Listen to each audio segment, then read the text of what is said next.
Hello friends, आज हम बना रहे हैं होली रमज़ान स्पेशल। आप देख रहे हैं कितने क्रिस्पी ये नमक पारे आज हमने बनाए हैं। इनको हमने आटे से बनाया है। तो अब वीडियो पूरा देखिएगा। वीडियो पूरा देखने के बाद पसंद आता है तो प्लीज़ लाइक कीजिए, चैनल को सब्सक्राइब कीजिए, बेल आइकन को ज़रूर प्रेस कीजिएगा।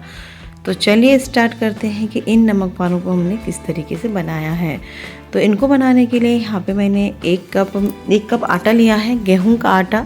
आप इसकी जगह मैदा भी ले सकते हैं। और उसी कप से मैंने यहाँ पे 1 कप सूजी ली है। यहाँ पे मैंने बारीक वाली सूजी ली है। आप के पास यदि मोटी है तो आप इसको मिक्सी ग्राइंड में पीस के इसको बारीक कर सकते हैं। टेस्ट के अकॉर्डिंग यहाँ पे मैंने नमक डाल दिया है। और इसमें मैंने यहाँ डाला है चिली फ्लेक्स, लाल जो सूखी मिर्च होती है, इनको मैंने मिक्सी में पीस लिया है। इसके बाद यहाँ पे मैंने ऐड कर दिया है और इसमें डाला है फ्रेश कटा हुआ हरा धनिया। आप कटे हरे धनिया की जगह पुदीना भी डाल सकते हैं, पुदीना फ्लेवर में बनाना चाहते हैं तो। मैं यहाँ पे इनको बना रही हूँ हरे धनिया के फ्लेवर में। तो मैंने यहाँ पे आधा कप के लगभग हरा धनिया डाला है और 3 से 4 चम्मच मैंने यहाँ पे जो खाने वाली चम्मच होती है 4 चम्मच यहाँ पे मैंने कुकिंग ऑयल डाल दिया है। तो इन सबको अच्छे से अब हम यहाँ पे मिक्स कर देंगे, सबको अच्छे से मिला देंगे। और नॉर्मल टेम्परेचर जो रूम टेम्परेचर का पानी रहता है उसी पानी से यहाँ पे हम एक डो बनाकर तैयार करेंगे। तो थोड़ा थोड़ा पानी डाल के इसको आप बना के तैयार कीजिए। इसमें हमें बहुत ज़्यादा टाइट डो नहीं लगाना है, बस थोड़ा थोड़ा पानी डालिएगा और इसको आटा लगाते जाइए। तो इसका जो सेमी सॉफ्ट डो लगता है वैसे हमें यहाँ पे लगाना है, लेकिन एक साथ पानी नहीं डालिएगा। थोड़ा थोड़ा पानी डाल के इस तरीके से सेमी सॉफ्ट डो हमें लगा के तैयार करना है। और आटे को अच्छे से मिसल लेना है डो को, जिससे कि हमारा जो नाश्ता है वो अच्छे से बने। ये देखिए इस तरीके से मैंने डो लगा के 15 मिनट के लिए इसको रेस्ट पे रखेंगे, जिससे कि ये हमारा अच्छे से सेट हो जाए। तो अब 15 मिनट के बाद मैं दिखाती हूँ फ्रेंड्स कि ये थोड़ा सा आटा अब टाइट हो जाता है। जो हमने लगाया था उसे थोड़ा सा ये टाइट हो गया है, क्योंकि जो सूजी हमने डाली थी वो फूल जाती है, पानी को सोख कर लेती है और थोड़ा सा टाइट हो जाता है इस तरीके से।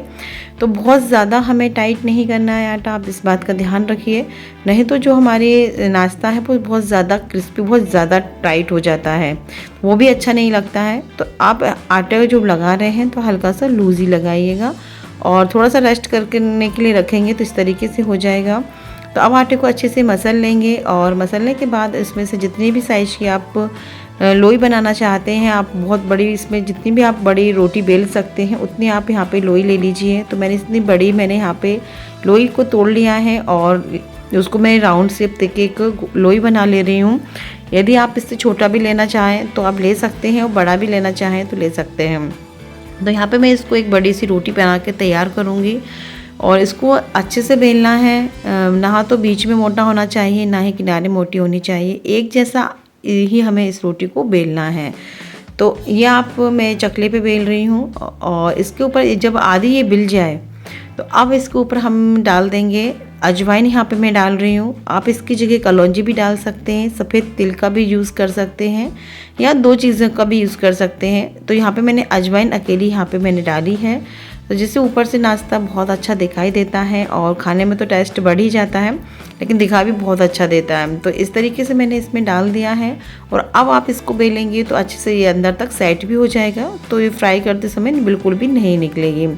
तो इसको आप डाल के जब आधी आपकी रोटी बिल जाए, जब आप उसमें आधा डालिए, ऊपर से स्प्रेड ऊपर से कर दीजिए और इस तरीके से आप इसको बेल लीजिए। तो इस पर ये मेरी रोटी अच्छे से आ नहीं रही थी, बिल नहीं पा रही थी, लोई बड़ी थी। तो मैंने इसको फिर नीचे अपने बोर्ड पर ही इसको फिर मैंने बेला है। यदि आप चाहें तो प्लेटफॉर्म पे भी आप रोटी को बड़ा जितना चाहें उसमें बड़ी रोटी बेल सकते हैं, तो आप उस पर भी बेल सकते हैं। तो आपको ये सिर्फ इतना ही ध्यान रखना है कि इसको चारों साइड से अच्छे से बेलना है, ना तो किनारे इसकी मोटी होना चाहिए और ना ही ये बीच में मोटा होना चाहिए। बस एक सी हमें एक रोटी बेल के तैयार करना है इस तरीके से। तो यहाँ पे मेरी रोटी लगभग बन ही गई है और मैं इसको बिल्कुल एक सा कर रही हूँ चारों साइड से, बिल्कुल भी मोटा पतला नहीं रखना है। तो इसलिए मैंने इसको एक बार बेल लिया है इस तरीके से। और अब हम क्या करेंगे, इसको एक नाइफ़ लेंगे या मैंने यहाँ पे एक पिज़्ज़ा कटर लिया है और इसको मैं यहाँ पे कट कर रही हूँ। आप चाहे तो इसको जो शेप आप देना चाहते हैं इन मटेरियल का तो आप दे सकते हैं। इसकी थिकनेस देख लीजिए, आप इसको मीडियम ही रखना है, बहुत ज़्यादा मोटा भी नहीं और बहुत ज़्यादा पतला भी नहीं। तो इस तरीके से हमें इनको रखना है, मीडियम ही इसकी मोटी रखना है। और इस तरीके से मैंने इनमें पतला पतला कट लगा लिया है। आप चाहे जो भी डिज़ाइन वो कट करके दे सकते हैं। यदि आप ढक्कन से भी आप इसको काजू के शेप से काट सकते हैं, या फिर आप इस तरीके से सिंपल तरीका मैं दिखा रही हूँ कि कोई भी इसको काट सके और इस नाश्ते को बना सके। और झटपट से ये नाश्ता बन जाता है, बिल्कुल भी टाइम नहीं लगता है, कट करना भी बहुत इजी है। बस आप छोटे छोटे पीसेस में कट करना चाहते हैं तो छोटे छोटे में कीजिए, लेकिन ये फ्राइज़ की तरह मैं बना रही हूँ फ्रेंड्स। तो ये शेप बच्चों को बहुत ज़्यादा पसंद आता है, क्योंकि इनको ये फ्राइज़ जैसा दिखाई देता है तो खाने में बहुत ज़्यादा उनको अच्छा लगता है। तो इस तरीके से मैंने इनको कट किया है और इनको निकालना बहुत आसान है। इस तरीके से आप इनको निकाल लीजिए। जैसे ही हम कढ़ाई में इनको फ्राई करेंगे तो ये अलग अलग अपने आप ही हो जाते हैं। यहाँ पे आपको एक एक करने की कोई ज़रूरत नहीं है। इस तरीके से आप उठाइए और प्लेट में इस तरीके से आप रखते जाइए।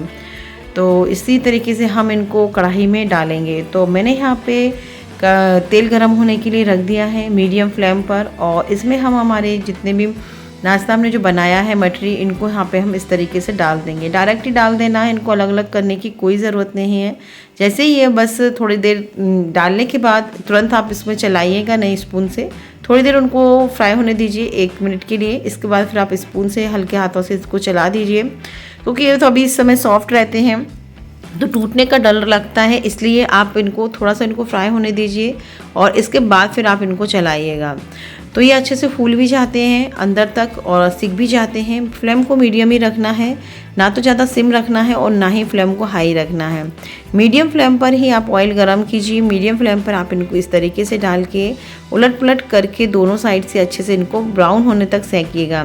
बहुत ज़्यादा डार्क कलर यहाँ पे हमें नहीं करना है, क्योंकि मटरी की कुकिंग प्रोसेस बाहर प्लेट में निकलने के बाद भी जारी रहती है, इसलिए इनको यहीं पर ही आपको थोड़ा सा बस हल्का सा ब्राउन कलर आ जाए तब तक ही यहाँ पे हमें फ्राई करना है, क्योंकि थोड़ा डार्क कलर तो प्लेट में निकलने के बाद भी आ जाएगा। तो इस तरीके से ये फ्राई हो रहे हैं, आप देख रहे हैं फ्रेंड्स। तो इनको फ्राई होने देना है और फ्लेम को मीडियम ही रखना है, तभी हमारी जो मटरी हैं वो अंदर तक अच्छे से सिकेंगी। तो इस तरीके से मैंने इनको फ्राई कर लिया है और इनको अच्छे से उलट पुलट देना है। इस तरीके से आप मटरी बनाएंगे फ्रेंड्स तो बनाने में बहुत ही ज़्यादा आसान होती हैं, और आप इनको स्टोर करके 1 महीने तक भी रख सकते हैं, बिल्कुल भी ख़राब नहीं होती हैं। ये मटरी हमने आटे और सूजी से बनाई है, तो ये बहुत ही ज़्यादा टेस्टी तो है ही सही, लेकिन साथ में हेल्दी भी बहुत है। तो इस तरीके से आप इनको बना के होली पर, रमज़ान में इनको बना के स्टोर करके रख सकते हैं, और आप जब भी कोई मेहमान आए, गेस्ट आए, तो आप इनको तुरंत निकाल के इनको दे सकते हैं नाश्ते में। तो बहुत ही ज़्यादा इजी है ये इनको बनाना और बहुत ही ज़्यादा टेस्टी लगती है, और ये हेल्दी भी हो गई हैं। और यदि आप चाहें तो इनको मैदे से भी बनाइए, तो इसी तरीके से आप मैदे से भी इनको बना के तैयार कर सकते हैं। तो ये मेरे कलर अब मैं दिखा रही हूँ फ्रेंड्स, क्योंकि इनका डार्क कलर हो जाता है, तो इतना ही हमें यहाँ पे निकालना है।